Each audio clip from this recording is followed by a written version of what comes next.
السلام علیکم ورحمۃ اللہ وبرکاتہ۔ الحمد للہ نحمده ونستعینه ونستغفره ونعوذ باللہ من شرور انفسنا ومن سیئات اعمالنا، من يهده اللہ فلا مضل له ومن يضلل فلا هادی له، واشهد ان لا الہ الا اللہ وحدہ لا شریک له، واشهد ان محمدا عبده ورسوله۔ يا ايها الذين آمنوا اتقوا الله حق تقاته ولا تموتن الا وانتم مسلمون۔ يا ايها الناس اتقوا ربكم الذي خلقكم من نفس واحدة وخلق منها زوجها وبث منهما رجالا كثيرا ونساء، واتقوا الله الذي تساءلون به والأرحام إن الله كان عليكم رقيبا۔ يا أيها الذين آمنوا اتقوا الله وقولوا قولا سديدا يصلح لكم أعمالكم ويغفر لكم ذنوبكم، ومن يطع الله ورسوله فقد فاز فوزا عظيما۔ أما بعد فإن خير الحديث كتاب الله، وخير الهدي هدي محمد صلى الله عليه وسلم، وشر الأمور محدثاتها، وكل محدثة بدعة، وكل بدعة ضلالة، وكل ضلالة في النار۔ أعوذ بالله من الشيطان الرجيم۔ إن الدين عند الله الإسلام۔ معزز دینی بھائیوں اور اسلامی ماں اور بہنوں، اللہ تعالیٰ نے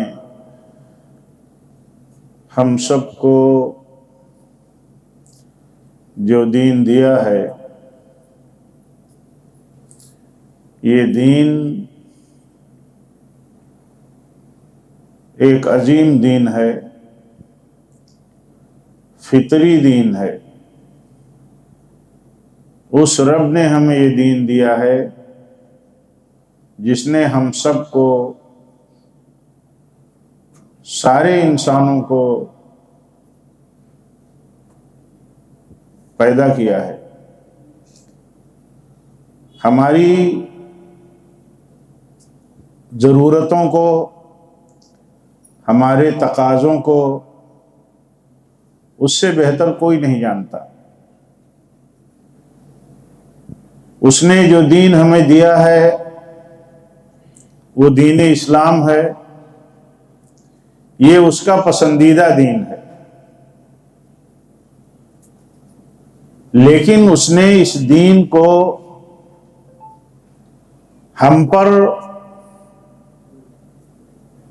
اس اعتبار سے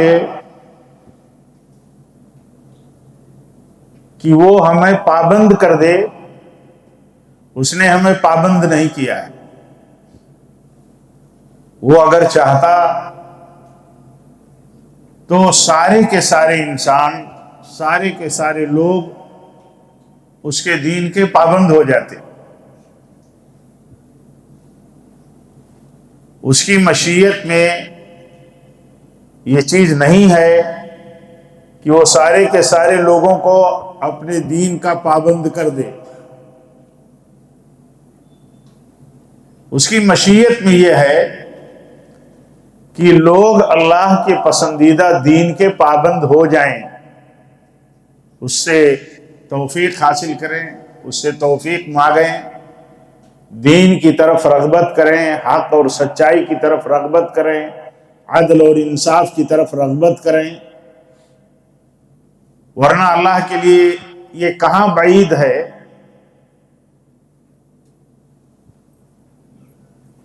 کہ وہ سارے کے سارے لوگوں کو ہدایت پر نہ لے آئے۔ یہ بات اللہ سے کہاں بعید ہے؟ وَلَوْ شِئْنَا لَآتَيْنَا كُلَّ نَفْسٍ هُدَاهَا، اگر ہم چاہتے تو ہر نفس کو ہدایت پر لے آتے۔ تو اللہ تعالیٰ نے اس جہان آزمائش کو، اس آزمائش کی دنیا کو سارے لوگوں کے لیے اس اعتبار سے بنا کے رکھا ہے کہ لوگ اللہ کے دین کی طرف متوجہ ہوں، اس کے دین کا تمسک کریں، اس کے دین سے راضی رہیں اور اس کے دین کی طرف انابت کریں، اس کی طرف انابت کریں، یہ اللہ چاہتا ہے۔ ورنہ آپ دیکھیے انسان سے بڑی بڑی کتنی مخلوقات ہیں، انہیں اللہ تعالیٰ نے پابند کر دیا ہے، تو اللہ تعالیٰ کے حکم کی خلاف ورزی کی ادنا بھی وہ کوشش نہیں کر سکتی۔ چاند کا نظام ہے، سورج کا نظام ہے، دن اور رات کا نظام ہے، یہ موسموں کا نظام ہے، یہ سارے نظام جو ہے اللہ تعالیٰ کے پابند ہیں۔ یہ اللہ تعالیٰ کے حکم کی مخالفت کرنے کی ان میں کوئی قوت اور کوئی طاقت نہیں ہے۔ تو انسان کے اندر بھی اگر اللہ تعالیٰ کی مشیت یہ ہوتی کہ یہ ان کے اندر ہدایت بھر دی جائے تو انسان بھی انحراف اور ارتداد کی راہ پر نہیں جا سکتا تھا، اللہ کی کفر اور اس کی مخالفت کی راہ پر نہیں جا سکتا تھا۔ اسی لیے ایک مسئلہ تو یہ سمجھنا اور اس کو سمجھنے کے ساتھ ساتھ اس پر مضبوطی کے ساتھ کاربند رہنا ضروری ہے کہ ہدایت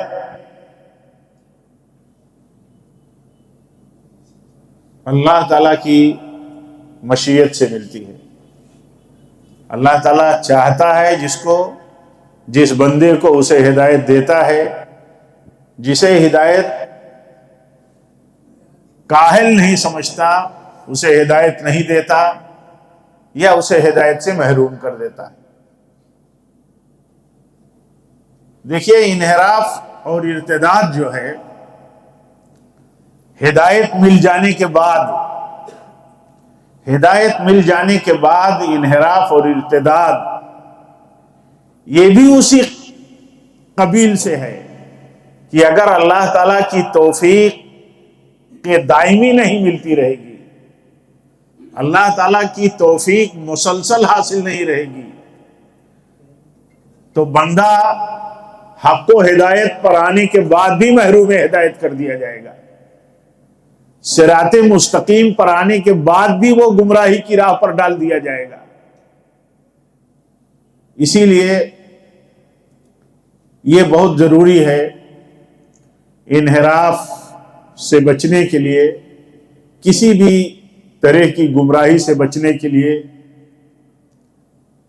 کہ بندہ اچھی طرح سے علم حاصل کرے، علم رکھے۔ بندے کو اگر علم ہے ہدایت اور گمراہی کا تو وہ ہدایت پر جمع رہے گا۔ علم حاصل کرنا ضروری ہے۔ علم کے لیے آپ جانتے ہیں، علم کے لیے علم شرعی مطلوب ہے، کیونکہ جو چیز اللہ تعالیٰ کے قریب کرنے والی ہے، جو چیز اجر کی ہے، جو چیز اللہ کے غضب سے بچانے والی ہے، وہ شرعی علم ہے، وہ شرعی علم ہے۔ جو صراط مستقیم پر جمائے رکھنے والی چیز ہے وہ علم شرعی ہے۔ تو شرعی علم یہ ہمیں انحراف سے بچائے گا، ارتداد سے بچائے گا۔ علم نہیں ہے تو ہر طرح کا خطرہ ہے۔ آج جو سماج میں اتنا پروپیگنڈا ہے، میں سمجھتا ہوں اس پروپیگنڈوں سے ہٹ کر کے اس کے پیچھے معلوم نہیں کتنی ذہنیتیں کام کرتی ہوں گی، پتہ نہیں ہے، لیکن ان سے ہٹ کر کے اصل کام پر توجہ دینے کی ضرورت ہے۔ وہ کام یہ ہے کہ علم عام کیا جائے، علم کی اہمیت عام کیا جائے، یہاں تک کہ علم آنے کے بعد آدمی یہ سمجھ سکے، علم آنے کے بعد وہ اس طرح بصیرت پر پہنچ جائے کہ اس سے ہٹ کر کے جو چیز ہے وہ ہمارے لیے ہماری دنیا کے لیے بھی، ہماری آخرت کے لیے بھی، دونوں جگہ خطرے کی ہے. اتنا گہرا علم ہو جائے، یہ علم جب دل کی جڑوں میں اتر جائے، بشاشت حاصل ہو جائے، یقین حاصل ہو جائے، تو پھر اس علم کے ملنے کے بعد بندہ انحراف اور خطرے سے بچ جاتا ہے. وہ علم ایمان پر کھڑا کرے، وہ علم توحید پر کھڑا کرے، وہ علم اس بات پر کھڑا کرے کہ کتاب و سنت ہی اور ان کا تمسک ہی ہمیں ہر طرح کی ارتداد اور انحراف اور گمراہی سے بچانے والا ہے، ہمیں راستے پر جمائے رکھنے والا یہی علم ہے. وہ علم ملنے کے بعد بندہ اس یقین پر رہے کہ ہمیں ہمارا یہ علم جو ہے ہمیں یہ تعلیم دیتا ہے کہ بہت سارے اسباب ہیں، بہت ساری وجوہات ہیں جن کی وجہ سے انحراف آتا ہے. ان میں ایک بہت بڑی وجہ یہ ہے کہ آدمی ایسی مجلسیں اٹینڈ کرے، ایسی صحبت اختیار کرے، ایسے سرکل اور نیٹ ورک میں رہے جو بے دینی کا ہے، الحاد کا ہے، کفر کا ہے، اللہ تعالیٰ کی نافرمانی کا ہے. وہ علم اسے اس یقین کی طرف لے کے چلتا ہو. اور ظاہر سی بات ہے کہ یہ ساری تعلیمات کتاب و سنت کے اندر موجود ہیں. علم کسی حفظ کا نام نہیں ہے، ایسے ہی پڑھنے کا نام نہیں ہے. علم نام ہے معرفت کا، بصیرت کا، یقین کا، شبہات سے اٹھ کر کے ایذان کا، اس کا علم نام ہے. وہ علم حاصل ہو، وہ علم حاصل ہوتا ہے تو دیکھیے اس علم حاصل ہونے کے بعد بندہ جہل سے نکل جاتا ہے، بندہ جہل سے نکل جاتا ہے. علم آیا اور جہالت اس کی کٹ گئی. اب جہالت اس کی جب کٹ گئی،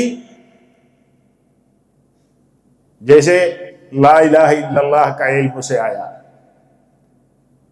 تو لا الہ الا اللہ کے علم نے، توحید کے نور نے، توحید کی روشنی نے، اس کی شعاؤں نے ہر طرح کی گمراہی، طاغوت، ہر طرح کی بت پرستی اور ہر طرح کی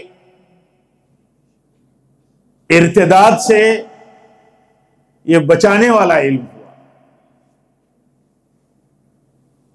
علماء کہتے ہیں توحید کا نور جسے حاصل ہو جاتا ہے اس کی زندگی سے ہر طرح کی بدعقیدگی کی تاریکی نکل جاتی ہے. لیکن اب آپ یہ بتائیے کہ یہ جو کلمے کا تلفظ ہوتا ہے، سینٹنسنگ ہوتی ہے، کیا یہ علم ہے؟ یہ علم نہیں ہے. یہ صرف تلفظ کر دینا، بولنا، یہ علم نہیں ہے. اسی لیے کلمہ توحید یا کلمہ تقوی جو ہے یہ وہ نور پیدا نہیں کر پاتا ہاں جو ہر طرح کی طاغوت سے بری کر دے انسان کو. کیونکہ صرف ہم بولتے ہیں. بعض علماء کہتے ہیں یہ ارتداد اور زندیقیت اور بے دینی جو آتی ہے، اس کی ایک بڑی وجہ یہ بھی ہے کہ علم جو ہے وہ پڑھنے تک ہے. پڑھنا آدمی جانتا ہے، اسے زبان کا علم نہیں ہے. زبان پڑھتا ہے، علم نہیں ہے، اسے معلومات نہیں ہے. لینگویج کا علم نہیں ہے. مثال کے طور پر ہمارا دین، کتاب و سنت، یہ عربی زبان میں ہے، عربک لینگویج میں ہے.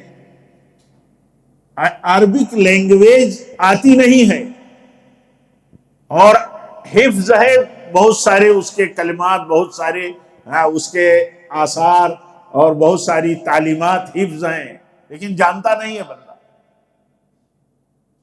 جیسے ہم کلمہ پڑھتے ہیں، کلمہ پڑھنے کے بعد بھی ہماری کتنی بڑی تعداد ہے اپنی کمیونٹی کی، جن کے بارے میں ہم یقین سے یہ بات کہہ سکتے ہیں کہ مکہ کے مشرکین پر جب کلمہ پیش کیا گیا تو وہ جب جس طرح کلمے کو سمجھتے تھے اس کی معرفت جتنا ان کو تھی اتنی معرفت عام کلمہ پڑھنے والوں کو نہیں ہے۔ ان سے جب کہا گیا قولوا لا الہ الا اللہ، ان سے کہا گیا کہ قولوا لا الہ الا اللہ، تو انہوں نے کیا جواب دیا؟ انہوں نے جواب یہ دیا کہ صرف ایک اللہ کی عبادت کی بات منوائی جا رہی ہے، ایک اللہ کی عبادت کی بات ماننے کے لیے یہ کلمہ پڑھوایا جا رہا ہے اور اس پر یقین رکھنے کی تعلیم دی جا رہی ہے کہ اکیلا صرف اللہ عبادت کا مستحق ہے، اس کے سوا جتنوں کی عبادت ہوتی ہے یہ باطل ہے، اس کا انکار کرو۔ تو اب آپ بتائیے کہ کلمے کا یہ علم جو ہے، یہ علم کیا ہے کلمہ پڑھنے والوں کو؟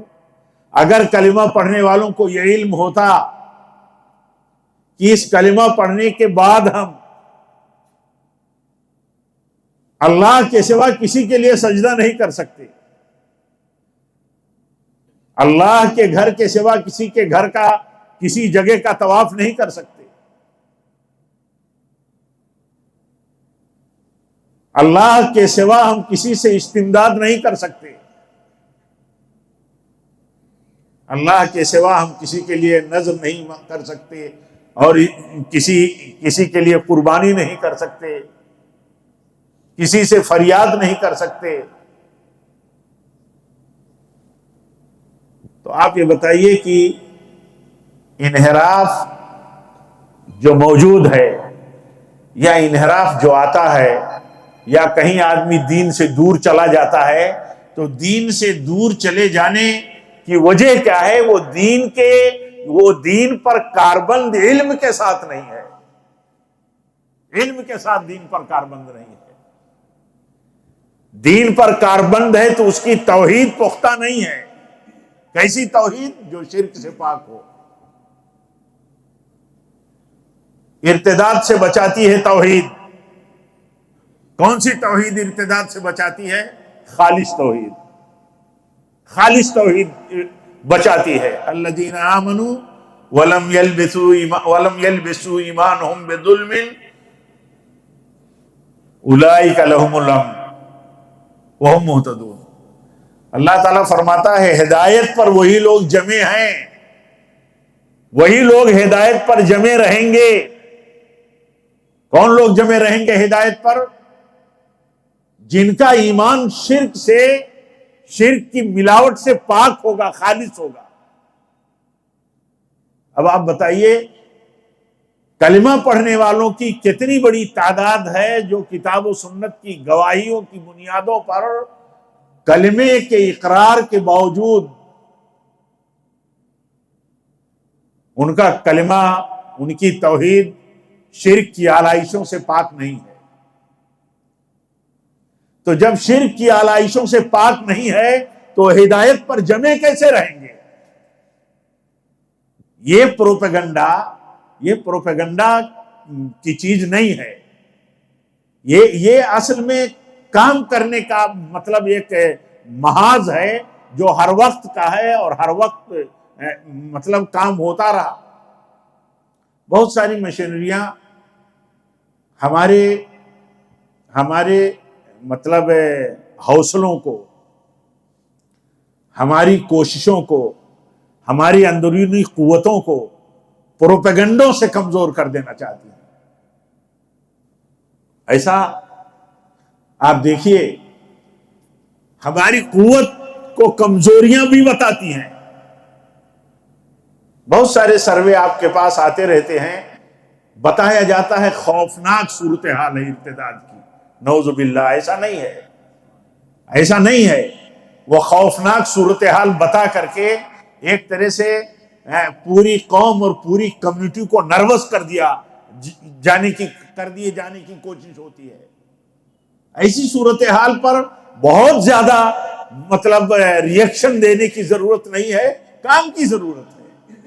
دیکھیے امام الہند مولانا ابوالکلام آزاد رحمۃ اللہ علیہ کا کوئی خطبہ تھا، ان کا کوئی خطاب ہے کلکتہ کا، یہ 1930-35 کے آس پاس کی بات ہے. انہوں نے ایک بات کہی تھی، انہوں نے کہا تھا کہ دعوت کا 2 میدان ہے، ایک ہمارا داخلی، ایک خارجی. داخلی سے مراد مسلمانوں میں دعوت کا کام کرنا، اور خارجی سے مراد غیروں میں دعوت کا کام کرنا. تو انہوں نے کہا تھا کہ داخلی طور پر دعوت کے کام کی ضرورت خارجی دعوت سے زیادہ ہے. کیوں کہا زیادہ ہے؟ یہ بات دیکھیں کتنی سلیقے سے، کتنی وصولی، کتنی ایمانداری کے ساتھ اور کتنی سچائیوں کی بنیادوں کو تسلیم کرتے ہوئے کہی جا رہی ہے کہ اصل کام تو یہ ہے، اگر یہ ٹھیک ہو گیا، یہ طبقہ، اس کی عقیدے کی اصلاح ہو گئی، اس کے معاملات کی اصلاح ہو گئی، ان کے اخلاقیات کی اصلاح ہو گئی، تو اتنا بڑا کروڑوں پر مشتمل اتنی بڑی کمیونٹی اگر یہ عقیدہ و عمل کے ساتھ نمائندہ اسلام کی بن جائے اور اسلام ان کی زندگیوں میں چلتا پھرتا ہو، تو یہ خود بہت بڑی دعوت بن جائے، یہ خود بہت بڑی دعوت بن جائے. تو یہ دیکھیے وہ اس بات کو اچھی طرح سمجھتے تھے، عبقری انسان تھے، بہت ہی بڑے عقل اور سوجھ بوجھ کی صلاحیت رکھتے تھے. وہ سمجھتے تھے کہ کام کا تقاضا کتنا بڑا ہے.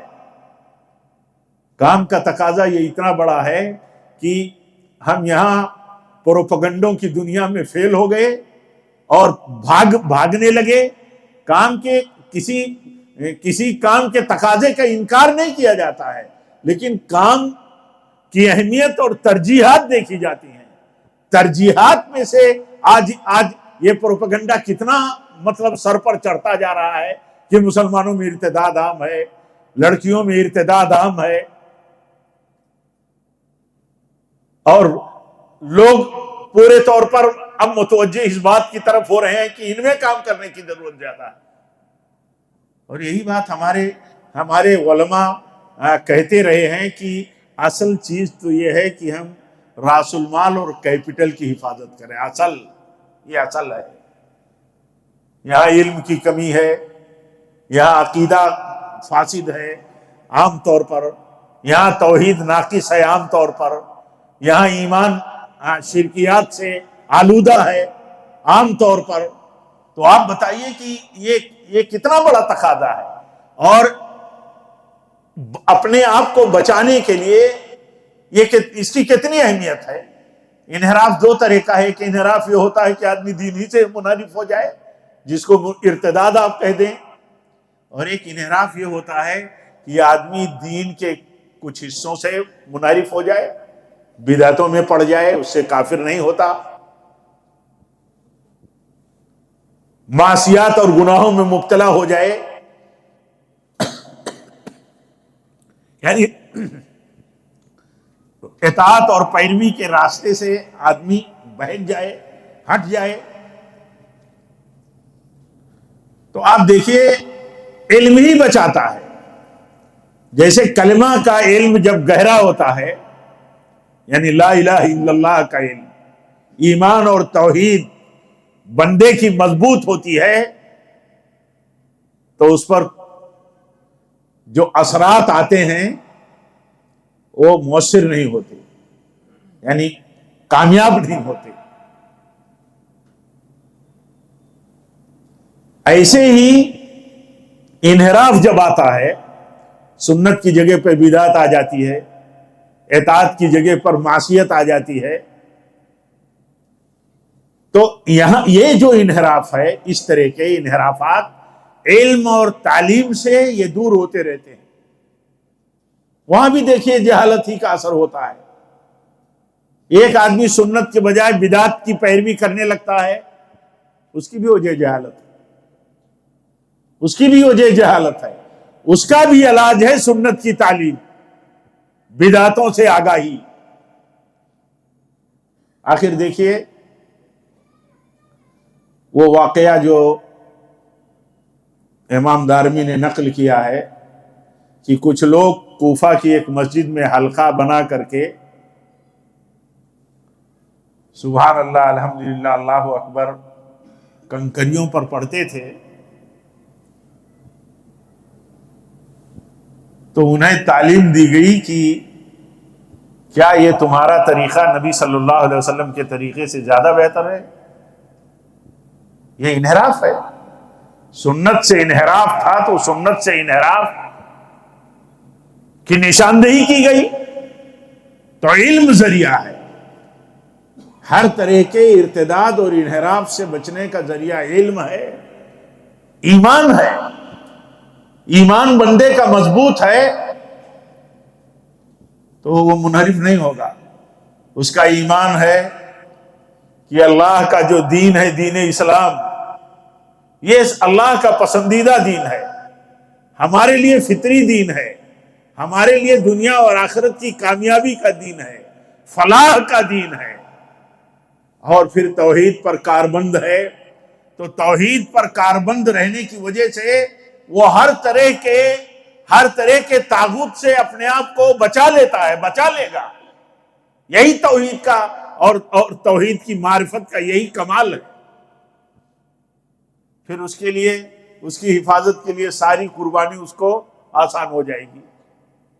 آپ دیکھیے اللہ کے نبی صلی اللہ علیہ وسلم اس وقت فرماتے ہیں جب آپ سے کہا جاتا ہے کہ آخر یہ ظلم و جور کا سلسلہ کب تک چلتا رہے گا، کب ہمارے لیے اللہ کی مدد آئے گی، کب ہمیں اجازت دی جائے گی ان سے جہاد کے لیے، تو آپ فرماتے ہیں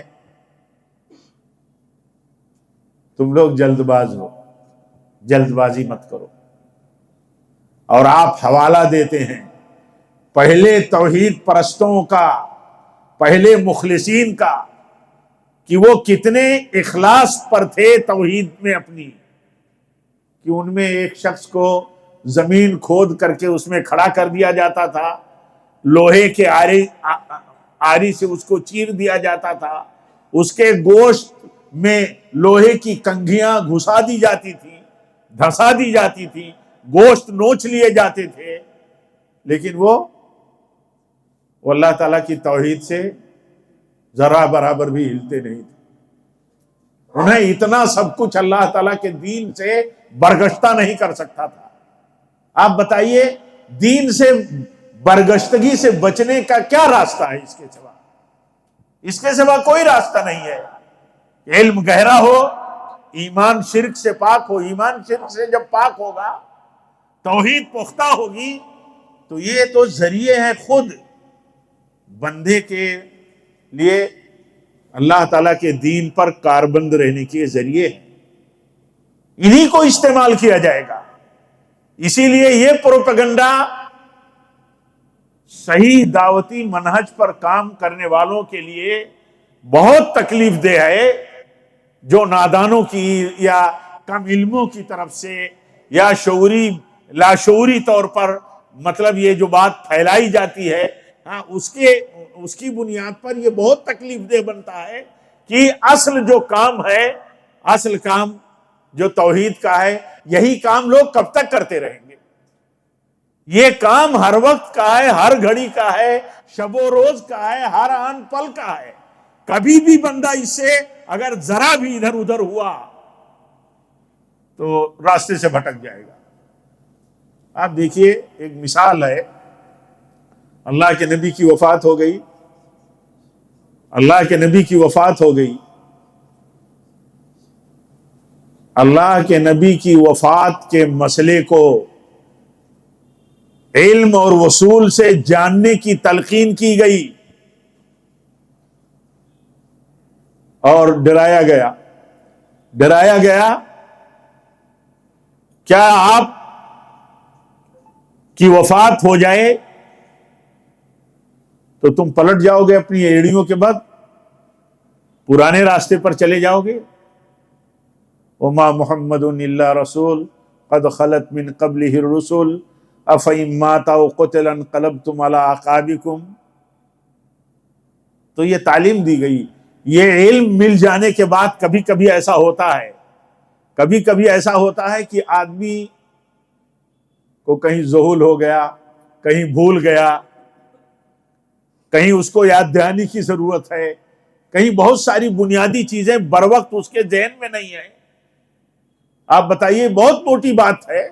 اگر اس موٹی بات کا بھی علم نہ ہو تو آدمی خطرے میں پڑ جائے گا کہ آپ کی وفات ہو گئی. آپ کی وفات نہیں ہونی چاہیے. لیکن اگر اسے یہ بتا دیا جائے کہ اتنے سارے انبیاء آئے ہزاروں کی تعداد میں، کیا کوئی نبی حیات ہیں؟ اور جب کوئی نبی حیات نہیں ہے، سارے انبیاء کی وفات ہو گئی اور ان کو موت لاحق ہو گئی، تو آپ کو بھی موت لاحق ہو گئی. تو اس میں حیرانی اور اضطراب کی بات کیا ہے؟ دکھ اور غم کی بات ہے. حادثہ ہے بہت بڑا. ہاں، لیکن یہ کہ یہ تو اللہ کی سنت ہے اور علم ہے تو آدمی ڈٹا رہتا ہے، جمع رہتا ہے. یہ اللہ کی سنت ہے، اسے روکا نہیں جا سکتا. تو علم بچاتا ہے. علم کی ضرورت ہے. ایمان میں ہر وقت ایمان کی تجدید کی ضرورت رہتی. ہر وقت ایمان میں تجدید کی ضرورت رہتی ہے. ہر وقت ایمان کی ضرورت ہے. ایمان ایسے ہی پرانا ہوتا رہتا ہے جیسے کپڑا پرانا ہوتا ہے. گھٹتا بڑھتا ہے ایمان گھٹتا بڑھتا رہتا ہے. ایمان گھٹ کر کے اگر اس حال میں چلا جائے کہ لاغر ہو جائے اور وہ کچھ نہ رول رہ جائے تو خطرہ ہے. اس لیے ایمان شرک سے پاک رہنا چاہیے، تب ہدایت پر آدمی بچا رہے گا. اسی لیے دیکھیے، ہدایت پر بچے رہنے کے بہت سارے مطلب اسباب میں ایک سبب یہ بھی ہے، وہ بھی ہمیں ہمارا علم ہی بتاتا ہے. ایک سبب یہ ہے کہ ہم اللہ تعالیٰ سے ہدایت پر جمے رہنے کی دعا کریں. اللہم انی اسالک الہدی. یا اسی طرح اللہ کے نبی صلی اللہ علیہ وسلم فرماتے ہیں، سارے آدم کی اولاد کے دل اللہ کے انگلیوں میں دو انگلیوں کے بیچ میں ہیں. جیسے چاہتا ہے اللہ تعالیٰ ہدایت یا گمراہی کی طرف انہیں پھیرتا رہتا ہے.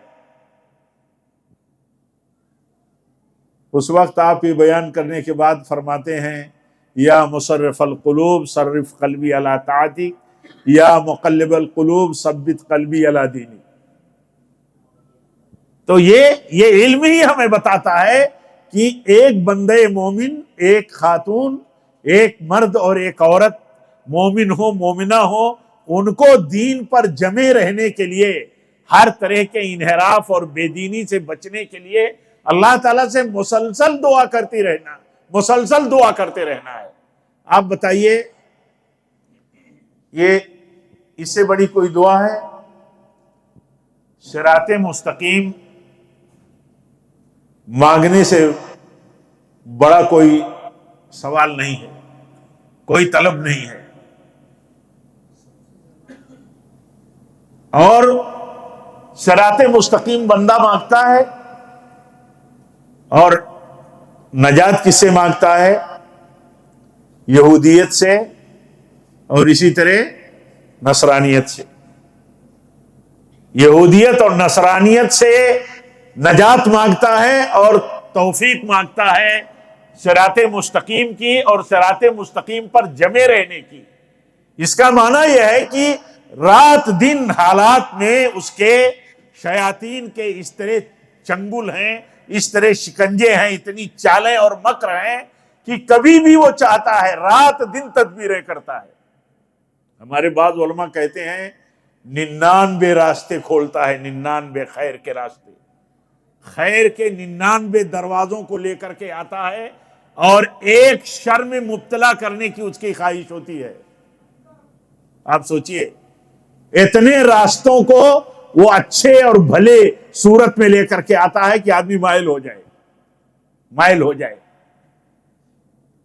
اب بہت سارے راستے خیر کے، نیکیوں کے اگر وہ لے کے آئے گا اور اسی میں وہ کہیں نہ کہیں کسی راستے سے مائل کر کے، آمادہ کر کے اندھا بنا دیتا ہے کہ یہ تو ساری ساری کوششیں خیر ہی خیر کی ہیں، اور اس میں جب آدمی اندھا ہو جاتا ہے تو اسی میں کوئی شرک ڈال دیتا ہے، کوئی بدعت گھسا دیتا ہے۔ کیوں کہا ہمارے سلف نے کہ گمراہیوں سے اور اسی طرح شرکیات اور بدعات سے بچنے کے لیے ایک بہت بڑا ذریعہ ہے انحراف سے بچنے کا کہ آدمی اہل بدعت کے ساتھ مجالست نہ کرے، ان کی ہم نشینی نہ کرے، ان کے ساتھ صحبتیں نہ اختیار کرے، ان سے علم حاصل نہ کرے۔ کیا اہل بدعت جتنا علم دیتے ہیں کیا وہ سب شرکیات اور بدعات کا علم دیتے ہیں؟ نہیں، ایسا نہیں ہے۔ وہ شرکیات اور بدعات ہی نہیں پھیلاتے، وہ بہت سارے خیر اور بہت سارے معروف کے کام کرتے ہیں اور بہت سارے معروف وہ پھیلاتے ہیں، اس میں کوئی شبہ نہیں۔ لیکن سارے خیر کے بیچ میں، ساری نیکیوں کے بیچ میں ایک ایسا شر آ جائے جو ساری نیکیوں کو برباد کر دے، تباہ کر دے، تو آپ بتائیے کیا حاصل ہوا؟ یہی بنیاد ہے کہ ہمارے بعض علماء کہتے ہیں کہ انسان کو بہکانے کے لیے کیسے بہکائے گا انسان، کیسے بہکائے گا شیطان انسان کو؟ شر کے نام سے تو اسے بہکا نہیں سکتا۔ اب وہ اسے آمادہ کرنے کے لیے اور اسے گرویدہ بنانے کے لیے، اپنے چنگل میں لینے کے لیے خیر کے ہی دروازے کھولے گا، خیر ہی خیر دکھائے گا، اور جب پورے طور پر دیکھے گا کہ اب تو آمادہ ہو گئے، ہمارے پیچھے لگ گئے، اس کے بعد ایک شر کے ذریعے اسے بھٹکا دے گا۔ تو یہ بھی بہت ضروری ہے کہ ہم انحراف کے راستے سے بچنے کے لیے دیکھیں کہ ہم کن کے ساتھ اٹھتے بیٹھتے ہیں، کن سے علم لیتے ہیں، کہاں سے جڑے ہیں، اکابر سے جڑے ہیں کہ اصاغر سے جڑے ہیں، کم علموں سے جڑے ہیں۔ اب آپ بتائیے، اگر آدمی یہ کہتا ہو کہ کیا یہ اچھی بات نہیں بتاتے، کیا یہ خیر کی بات نہیں کرتے، تو خیر کی اور اچھی بات کے عنوان سے ہی تو خطرے میں آدمی پڑتا ہے کمزوروں سے جب علم حاصل کرتا ہے یا اہل بدعت سے علم حاصل کرتا ہے۔ اس لیے ضروری ہے کہ بچے بندہ، سب کو بچنا چاہیے ہر کس و ناقص کے مشن سے جڑنے سے، ان کے دعوتی، تعلیمی، تربیتی مشن سے جڑنے سے بچنا چاہیے، اور یہ دیکھنا چاہیے کہ یہ سب خطرے کے راستے ہیں۔ خطرے کے راستے اس اعتبار سے ہیں کہ ایک آدمی بہت نیک ہے اور اسے نیکی کی ترغیب ہوتی ہے، نیکی کی تعلیم اسے دی جاتی ہے، اور وہ نیکی اور خیر کے راستے میں لگا ہوا ہے، اسے پتہ نہیں چلتا کہ وہ رات بھر عبادت بھی کرتا ہے اور صبح شرک کر بیٹھتا ہے، اسے پتہ نہیں چلتا۔ بعض لوگوں کو دیکھا ہے میں نے جن کے بارے میں مشہور تھا کہ یہ دعائیں کرتے ہیں، شیطانی اثرات کو دور کرتے ہیں، خبیث کو بھگاتے ہیں، جہاں جہاں جاتے ہیں یہ کامیاب ہو جاتے ہیں۔ میری ملاقات ہوئی ایسے بعض لوگوں سے، اور وہ علم والے نہیں ہیں لیکن مشہور ہیں پورے علاقے میں، شہرت ہے ان کی کہ یہ شیطانی اثرات کو دور کرنے میں بہت ماہر ہیں، ایکسپرٹ ہیں، اور یہ بس دعا ہی کرتے ہیں۔ بعض لوگوں کی نشاندہی پر ملاقات جب ہوئی تو میں نے پوچھنا شروع کیا کہ آپ کیا کیا پڑھتے ہیں؟ اتفاق سے وہ علم والے تو نہیں تھے۔ یہ پڑھتا ہوں، قل اعوذ برب الفلق پڑھتا ہوں، قل اعوذ برب الناس پڑھتا ہوں، آیت الکرسی پڑھتا ہوں، فلاں پڑھتا ہوں، دھماک پڑھتا ہوں، اور پڑھتے پڑھتے بتایا، کہا یا جبریل یا میکائیل، وہ دعا جو بعد مطلب مروجہ بدعتی مشرکانہ دعاؤں کی کتابوں میں عام ہیں اور ان کی چلت پھرت ہے، ہاں تو کہا کہ یہ بھی پڑھتا ہوں۔ تو میں نے کہا کہ، اور میرے ساتھ ایک عالم تھے اور ایک دو لوگ تھے، میں نے کہا دیکھیے خیال کیا آپ نے کہ نہیں کیا، یہ ہے ان کی کامیابی کا راز کہ شیطان ان سے غیر اللہ سے مدد منگواتا ہے اور اس کے بعد اپنے اثر کو وہ ختم کر دیتا ہے۔ کسی بیمار پر اگر وہ اپنا اثر بھی ڈالا ہے تو وہ اپنے آپ کو اس سے دور کر لیتا ہے، دوری بنا لیتا ہے۔ تو پتہ نہیں ہوتا ہے، پتہ نہیں ہوتا ہے۔ ایک آدمی کے پاس اگر گہرا علم نہیں ہے اور ہم اس آدمی سے جڑتے ہیں، اس کے مشن سے جڑتے ہیں، تو بہت بڑا خطرہ ہے کہ وہ خود وہ گہرا علم نہیں رکھتا، اور وہ گہرا علم نہ رکھنے کی وجہ سے خود مبتلا شرک و بدعت ہو جاتا ہے، تو وہ دوسروں کو بھی مبتلا کر دے گا۔ اسی لیے ضروری ہے کہ ہر طرح کے انحراف سے بچنے کے لیے اپنے آپ کو ہم بچائے رکھیں، روکے رکھیں۔ موٹی موٹی باتیں ہیں، یہ بہت اہم نکتے بتانے کی چیز نہیں ہے۔ ہمیں تو جو شریعت موٹے وصولوں کے ساتھ ہمیں خبردار کرتی ہے، انہی چیزوں پر پورا فوکس کرنے کی ضرورت ہے۔ علم عام کیا جائے، علم کا مطلب یہ کہ علم ہو، ایسا نہیں ہو کہ وہ پڑھتے ہیں ہم خالی۔ آج آپ دیکھیے ہمارے بیچ میں ہمیں کتنے لوگ ہیں جن کو بہت ساری دعائیں، وظائف اور آیات، وہ بہت ساری چیزیں ہمیں اچھے سے یاد ہیں، لیکن آپ بتائیے کہ اس میں 2% بھی ہم دعویٰ کر سکتے ہیں، 2-3% بھی، کہ جو کچھ ہم پڑھتے ہیں وہ سمجھتے بھی ہیں، جو کچھ پڑھتے ہیں ہم سمجھتے بھی ہیں۔ آخر کیوں لوگ کہتے ہیں کہ وہ مکہ کے مشرکین، امت کے جو شرک کرنے والے لوگ ہیں، امت میں کلمہ پڑھ کر کے ان سے زیادہ ان کو لا الہ الا اللہ کا علم تھا، کیونکہ ان کے سامنے جب لا الہ الا اللہ کہنے کا مطالبہ آیا یا دعوت آئی، ان سے کہا گیا کہ کہو یہ دعوت ہے تمہارے لیے، تو انہوں نے کہا کہ ہم یہ بات نہیں کہہ سکتے۔ اس لیے نہیں کہہ سکتے کہ ہم اللہ کے لیے تو سجدہ کرتے ہیں، اللہ کے لیے قربانی کرتے ہی ہیں، ہم غیر اللہ کا سجدہ بھی کرتے ہیں، تو یہ کلمہ پڑھنے کے بعد ہم غیر اللہ کا سجدہ نہیں کر سکتے، یہ کلمہ پڑھنے کے بعد ہم پھر غیر اللہ کا سجدہ نہیں کر سکتے، غیر اللہ کے لیے قربانی نہیں کر سکتے۔ اب آپ یہ بتائیے کہ کیا یہ کلمہ پڑھ لینے کے بعد ہر کلمہ پڑھنے والا ایسے ہی سمجھتا ہے؟ کلمہ پڑھنے والا گنپتی بھی اٹھاتا ہے، گنپتی کے تہواروں میں باقاعدہ حصے داری بھی لیتا ہے۔ میں گنپتی کی عبادت کرنے والی کمیونٹی کو کوئی ہٹ کرنا نہیں چاہتا، لیکن گنپتی طاغوت ہے، گنپتی کی عبادت اور بھکتی ہوتی ہے ایک معبود کی طرح، یہ باطل ہے۔ تو جب یہ ان کی عبادت باطل ہے تو کلمہ پڑھنے والا ان کی عبادت اور بھکتی اور ان کی عبادتوں کے عمل میں اور ان کے مان سمان میں کیسے حصے دار ہو سکتا ہے؟ ان کی عبادت کی مجلسوں میں کیسے شریک ہو سکتا ہے؟ اس کا معنی یہی ہوا کہ کلمہ پڑھتا تو ہے لیکن کلمے کا صحیح علم اور صحیح ادراک نہیں ہے، اور یہ کلمہ پڑھنے کے بعد بھی کہیں بھی آدمی چلا جاتا ہے، یہ علم کی کمزوری ہی سے جاتا ہے۔ اسی لیے اثرات تو ہر طرح کے ہیں۔ مثال کے طور پر علم کمزور ہے، ایمان کمزور ہے، توحید کمزور ہے، تو خطرات بہت ہیں۔ اسی لیے علم، ایمان، توحید پر مسلسل محنتوں کی ضرورت ہے، اور جو دوسرے خطرات ہیں ان سے بچائے رکھنے کی ضرورت ہے۔ مثال کے طور پر ہم جس معاشرے میں رہتے ہیں، اس معاشرے میں طاقتور طبقہ کون سا ہے؟ حکومت کا ہے۔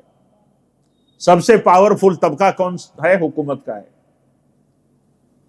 اگر مسلسل علم اور ایمان اور توحید پر محنت نہیں ہوگی، کتاب و سنت پر جمے رہنے کی، اور اسی طرح ہر طرح کے یقین اور ثابت قدمی کے لیے محنت نہیں ہوگی، تو نتیجہ کیا ہوگا؟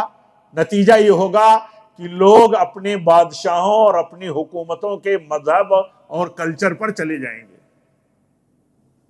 سب سے زیادہ خطرہ کسی بھی معاشرے اور سماج کو دو ذریعوں سے ہوتا ہے، یا تو گمراہ علماء ہوتے ہیں اور یا تو بادشاہ ہوتے ہیں۔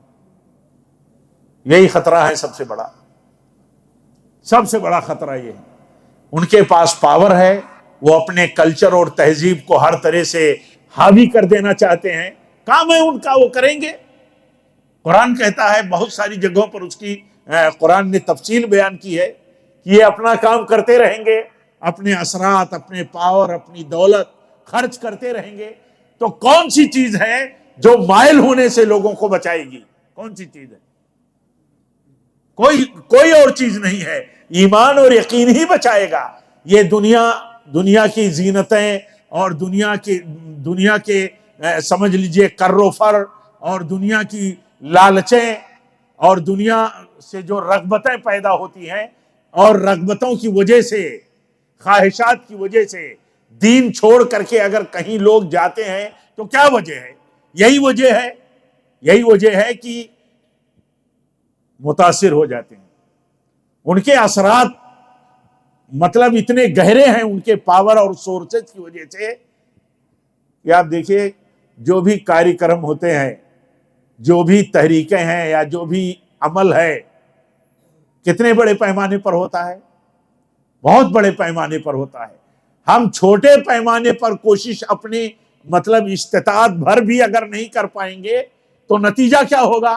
نتیجہ یہی ہوگا جو کہا جاتا تھا۔ آخر یہ شیعت رافضیت کیسے عام ہوئی؟ رافضیت شیعت کیسے عام ہوئی حکومتوں کے راستے سے، بادشاہتوں کے راستے سے۔ یہ تقلیدی مسئلہ کیسے عام ہوا؟ کہتے ہیں امام ابو حنیفہ رحمۃ اللہ علیہ کے مسلک کو فروغ ہوا، اور یہ مطلب قوت کے ساتھ آگے جو بڑھا تو اس کی وجہ یہ تھی کہ ان کے شاگردوں کو حکومت میں بہت بڑے قضا کا منصب مل گیا۔ تو اب ایسے حالات میں جب ہر طرف عام طور پر یا اپنے ملک میں خاص طور پر جب ہر طرف ایسی قوتیں پورے مذہبی کر و فر کے ساتھ، اپنے مذہبی مطلب اپنے تہذیبی اثرات کے ساتھ، پوری قوت کے ساتھ کام کرتی ہیں، تو آپ بتائیے اگر ہمارے پاس علم نہیں ہوگا، ایمان مضبوط نہیں ہوگا، توحید مستحکم نہیں ہوگی، اور جو اثرات ہمیں مطلب متاثر کر دینے والے ہیں ان اثرات سے ہم بچانے کا کام نہیں کریں گے تو کیا نتیجہ ہوگا؟ خطرناک ہی ہوگا۔ تو حکومت کے بہت زیادہ اثرات ہوتے ہیں، حاکموں کے مذہب کا بہت زیادہ چلن ہوتا ہے، اکثریت کا کلچر، اکثریت کی سوچ عام ہوتی ہے، اور اس میں کام کرنے والے بھی اپنے اپنے انداز سے ہوتے ہیں۔ نبی صلی اللہ علیہ وسلم کے زمانے میں آپ سوچئے، وہ خیر القرون میں آپ سوچئے کہ پلاننگ کے ساتھ لوگ آ کر کے مسلمان ہو جاتے تھے۔ آج اگر کسی کو کہو کہ پلاننگ کے ساتھ آپ کے بیچ میں لوگ مسلمان ہو کر کے آ سکتے ہیں، آئیں گے؟ کیوں نہیں آئیں گے؟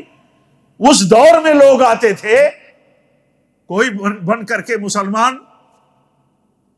قرآن لکھنے کا کام کرتا تھا، سورہ بقرہ لکھ رہا ہے، آل عمران لکھ رہا ہے، لکھنے والے کم ہیں، اور اس کے بعد لوگوں کو معلوم ہو گیا کہ یہ شخص قرآن لکھ رہا ہے، یہ فلاں مذہب سے آیا، یہودیت سے، نصرانیت سے، یا یہ مسلمان ہو گئے ہیں یہودی اور نصرانی فلاں فلاں، اور وہ اس کے بعد پورے سماج میں نکل کر کے پروپیگنڈا کر دیتا تھا کہ یہ تو وہی پڑھتے ہیں جو میں لکھ کر کے انہیں دیتا تھا۔ ان کے پاس علم کہاں ہے؟ یہ تو پڑھے لکھے ہیں نہیں، ان کو پڑھنا بھی نہیں آتا، لکھنا بھی نہیں آتا، یہ تو وہی پڑھتے ہیں وہی پیش کرتے ہیں جو میں لکھ کے دیتا تھا ان کو. تو آپ یہ سوچئے کہ اس طرح کام کرنے کا سلسلہ کیسے بند ہوگا؟ ہمیں تصور بھی نہیں کرنا چاہیے. ہمیں اس طرف بہت زیادہ اپنی انرجی ختم کرنا بھی نہیں چاہیے. ہمیں تو یہ کام کرنا چاہیے کہ اس طرح کے پروپیگنڈوں اور اثرات سے ہم اپنوں کو، اپنے بھائیوں کو، اپنی بہنوں بیٹیوں کو کیسے بچا پائیں گے؟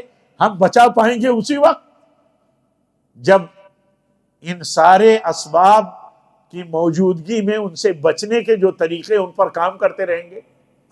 کام یہ ہے کہ مستقل تہذیبوں کے تعلق سے کوئی ہمارا ٹکراؤ نظریاتی ہے، ہمارا ٹکراؤ تہذیبی ہے، ہمارا ٹکراؤ فزیکلی نہیں ہے.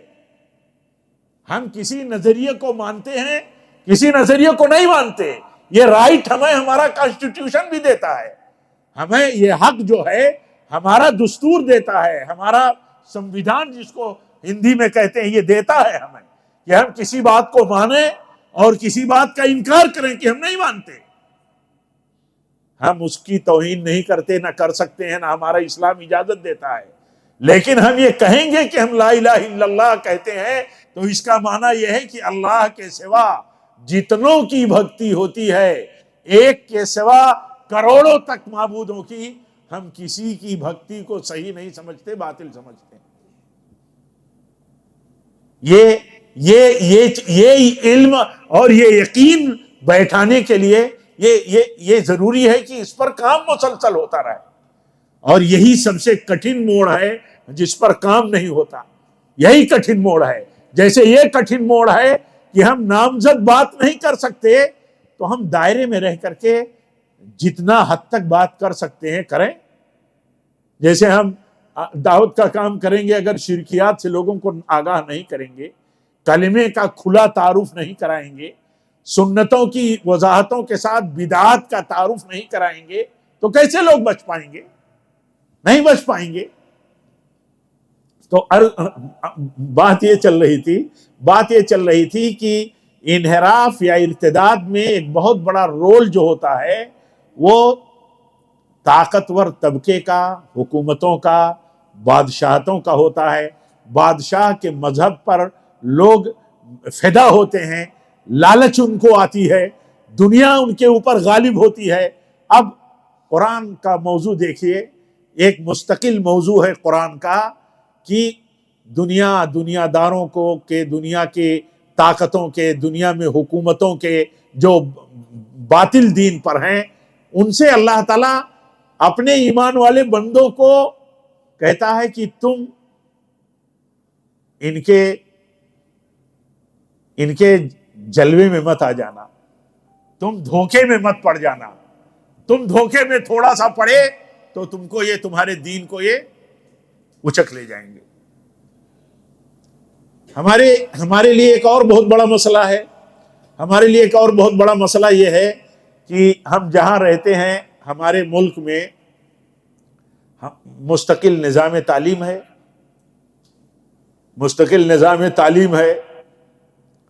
مستقل ہمارا اہل وطن کے ساتھ بہت سارے ہمارے مسائل ہیں، کاروبار ہیں، ہاں رہن سہن ہے، بہت سارے مطلب رشتے ہیں. ان ساری چیزوں میں ہم متاثر ہوتے ہیں کیونکہ کمزور ہی زیادہ متاثر ہوتا ہے. اثر کس پر زیادہ پڑتا ہے؟ کمزور پر.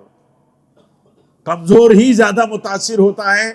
تو اب کمزور زیادہ متاثر ہوگا تو ظاہر سی بات ہے ہر چیز میں متاثر ہوگا، وہ اپنے دین میں متاثر ہوگا. تو اس کو اس کے دین کے تئیں جب تک اس کو غیرت کے ساتھ ولا برا کے تصور اور عقیدے کے ساتھ اگر اسے کھڑا نہیں رکھا جائے گا تو نہیں بچ پائے گا وہ.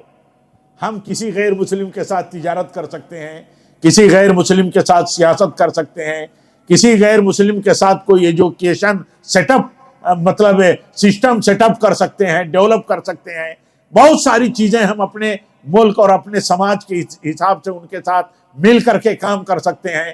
لیکن اس میں ہم اپنے دین کے تئیں اور دین کے مزاج اور اپنی تہذیب کی حفاظت کے ساتھ کیسے کریں گے؟ اگر ایسا نہیں کریں گے تو ظاہر سی بات ہے کہ ہم وہاں بھی متاثر ہو جائیں گے، وہاں بھی ہم پر اثر آئے گا. ہمارے بچے، ہمارے بھائی بہن بیٹیاں اگر ایسے سسٹم میں جائیں گی جن سسٹم میں جانے کے بعد ان کا ایک سرکل بنے گا، ایک نیٹ ورک ہوگا، ایک دوستانہ ان کا گروپ بنے گا، تو ظاہر سی بات ہے کہ وہاں خطرے بہت ہیں.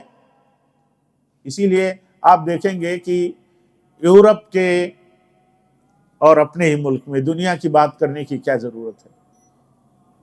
اپنی آنکھوں کے سامنے جو چیز ہے اس کی بات کریں کہ یہ جو اثرات ہیں، یہ اثرات جو ہیں، یہ بچے کہیں متاثر ہوئے، بچیاں کہیں متاثر ہوتی ہیں، یہ عام پرابلم ہے، یہ عام پرابلم ہے. اس کے پیچھے کوئی سیاست چلتی ہو، کوئی نیٹ ورک کام کرتا ہو، تو میں نہیں سمجھتا کہ مسلمان بھی کوئی یہ کام کرتا ہے یا وہ اس مطلب اتنا کیپیبل ہے. دوسرے لوگ یہ کام کرتے ہوں یہ بات ماننے کی ہے، کیونکہ اس کی گواہی تو ہمارا دین دیتا ہے. مسلمان تو کوشش بھی کرے گا تو حق کے لیے کرے گا، اور اگر غیر اس حق سے مطلب باطل کی طرف لے جانے کی کوشش کریں گے تو ظاہر سی بات ہے وہ کوششیں باطل ہیں، ان کی بنیادیں باطل پر ہیں. لیکن یہ کہ یہ جو اثرات ہیں، ان اثرات سے مطلب بچنے کی کیا صورت ہے؟ بچنے کی صورت یہی ہے کہ وہاں بھی ان میں کیسی بھی شکل بنا کر کے تعلیم کا، ایمان توحید کا، اور ضرورت کی حد تک کام کیا جائے. اس پر ذہن سازی ہوتے رہنی چاہیے عوام میں، خواص میں، مختلف پلیٹ فارموں سے. ہاں، کیونکہ اگر ایسا نہیں ہوا تو یہ مسئلہ بہت عام ہو جائے گا. اور یہ میں کہتا ہوں کہ یہ کامن پرابلم ہے، یہ کامن پرابلم ہے. آج جن کے پاس طاقت ہے وہ اپنے مذہب اور اپنے کلچر کو بچانے کے لیے، آپ کا بھائی اور آپ کی کوئی بہن بیٹی غلطی کرے گی، ہاں، اور جو جرم کرے گی تو آپ کے اوپر تھوپ دیا جائے گا. لیکن وہ جو کریں گے تو وہ اپنے مذہب اور اپنے کلچر کے فروغ اور ڈیولپمنٹ کے لیے کریں گے. تو یہ بہت خطرناک چیز ہے. اس خطرے سے بچانے کے لیے ظاہر سی بات ہے کہ طریقہ وہی ہے، ایمان کی محبت، ایمان کی اہمیت، اور اپنے دین کی قدر اور اس کی سب سے بڑی نعمت ہونے کا احساس. اس پر مشن اور مسلسل کام کرنے کی ضرورت ہے، تاکہ مطلب ہم زیادہ سے زیادہ اس مسئلے کو مؤثر ڈھنگ سے کچھ مطلب انجام دے سکیں. یہ کام ہے، بہت بڑا کام ہے. اور یہ سب جو ہے، یہ سب ایک نظریاتی چیز نہیں ہے. اس کو ہم لاجیکل بھی بیان کر سکتے ہیں یا ہمارے ایکسپرٹ بیان کرتے ہیں، لیکن عام زبان میں جو میں یہ بات کہتا ہوں وہ اس لیے کہتا ہوں کہ ہم سمجھیں، اچھے سے اس بات کو ہم سمجھ سکیں. ہو سکتا ہے عام زبان میں بات کرنے کی وجہ سے کہ اتنے سارے جو بہت سارے اسباب ہیں انحراف اور مطلب ارتداد کے، لیکن ان سارے مطلب جتنے سارے اسباب ہیں یا انحرافات کے جو ذرائع ہیں، ان میں جو علاج ہیں وہ بہت سارے علاج بھی بتائے گئے ہیں. ان میں اصل چیز یہی ہے، علم عام کیا جائے، ایمان مضبوط کیا جائے، توحید پر کاربند کرنے کی کوشش کی جائے، اور جو داخلی انحراف ہے، داخلی انحراف سے مطلب یہ کہ کتاب و سنت پر، صحابہ کے مسلک پر، سنت کے مسلک پر چلنے کے بجائے جو انحراف آ رہا ہے، اس انحراف سے بچانے کا بھی کام کیا جائے، مسلسل کام کیا جائے، اور اچھے لب و لہجے میں کام کیا جائے. کیونکہ ہم اپنے ملک میں اتنی بڑی میجارٹی کے بیچ میں مسلمان اگر بہت زیادہ رواداری کے نام پر مداہنت کرنے لگے گا تو صحیح مسلک کی بھی حفاظت نہیں ہوگی. اس لیے صحیح مسلک کی حفاظت کے لیے وضاحتوں کے ساتھ کام کرنے کی ضرورت.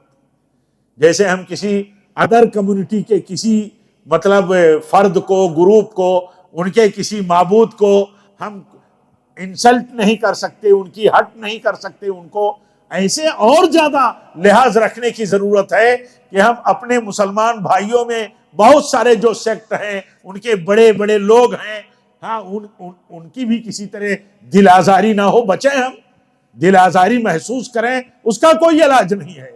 میں کہتا ہوں کہ کلمے سے بڑا دکھ دینے والا کسی طاغوت کے بندے کے لیے اور کوئی چیز نہیں ہے، لیکن وہ گالی نہیں ہے، وہ گالی نہیں ہے۔